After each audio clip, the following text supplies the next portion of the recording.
नमस्कार मित्रों, साथी ज्ञान गंगा चैनल पर आप सभी का स्वागत है। अगर आप हमारे वीडियो को देख रहे हैं तो मेरे चैनल को सब्सक्राइब कर दें और बेल आइकन प्रेस कर दें। आपका एक सब्सक्राइबर हमारे लिए बहुत महत्व रखता है। एक बार भगवान बुद्ध जेतवन बिहार में रह रहे थे।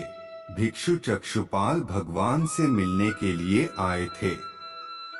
उनके आगमन के साथ उनकी दिनचर्या, व्यवहार और गुणों की चर्चा भी हुई। भिक्षु चक्षुपाल अंधे थे।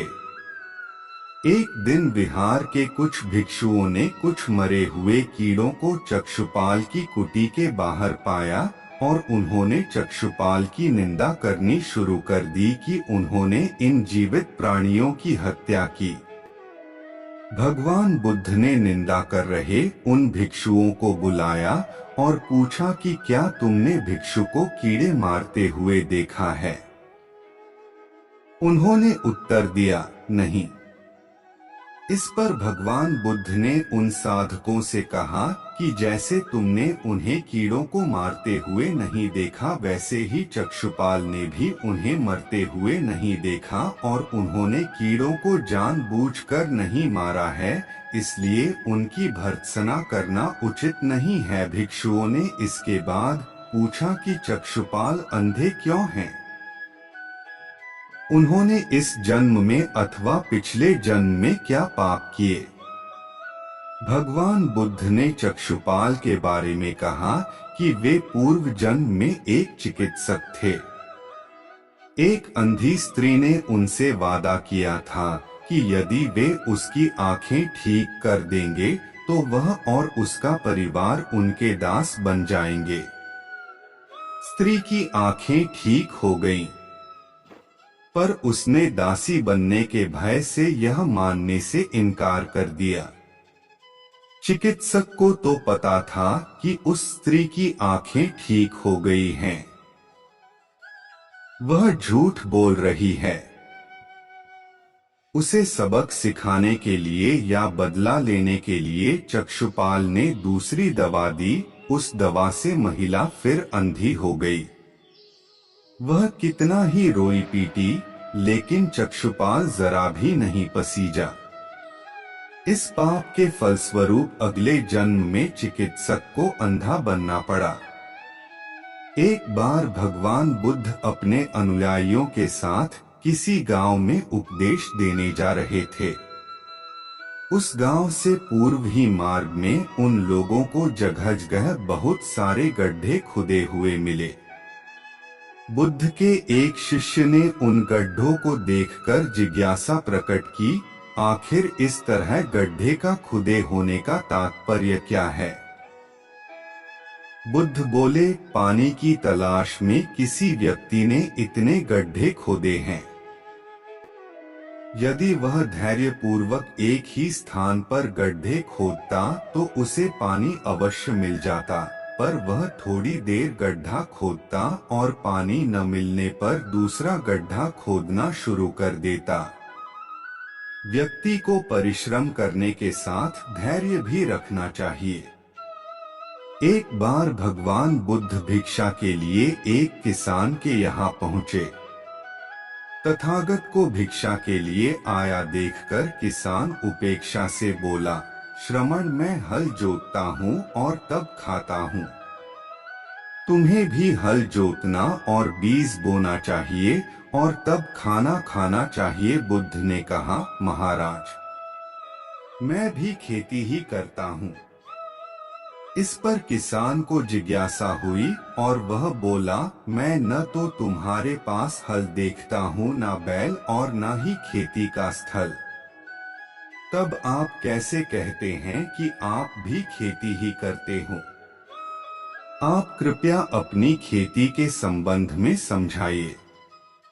बुद्ध ने कहा, महाराज, मेरे पास श्रद्धा का बीज, तपस्या रूपी वर्षा और प्रजा रूपी जोत और हल है। पाप भीरुता का दंड है, विचार रूपी रस्सी है, स्मृति और जागरूकता रूपी हल की फाल और पेनी है। मैं वचन और कर्म में संयत रहता हूँ। मैं अपनी इस खेती को बेकार घास से मुक्त रखता हूँ और आनंद की फसल काट लेने तक प्रयत्नशील रहने वाला हूँ। अप्रमाद मेरा बैल है जो बाधाएं देखकर भी पीछे मुंह नहीं मोड़ता है। वह मुझे सीधा शांति धाम तक ले जाता है। इस प्रकार मैं अमृत की खेती करता हूँ।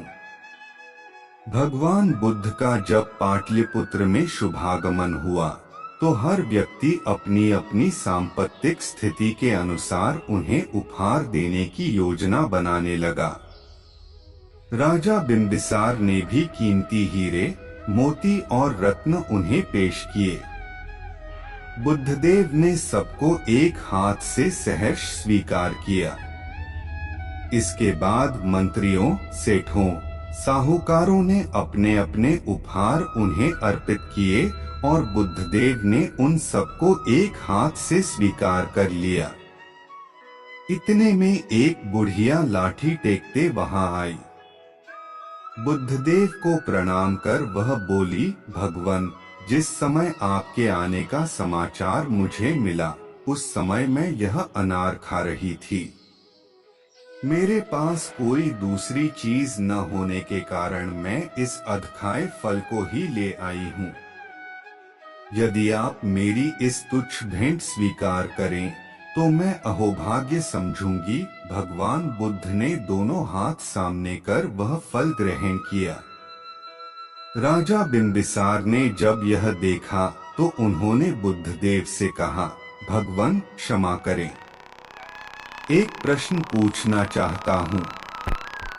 हम सबने आपको कीमती और बड़े बड़े उपहार दिए जिन्हें आपने एक हाथ से ग्रहण किया, लेकिन इस बुढ़िया द्वारा दिए गए छोटे एवं जूठे फल को आपने दोनों हाथों से ग्रहण किया, ऐसा क्यों?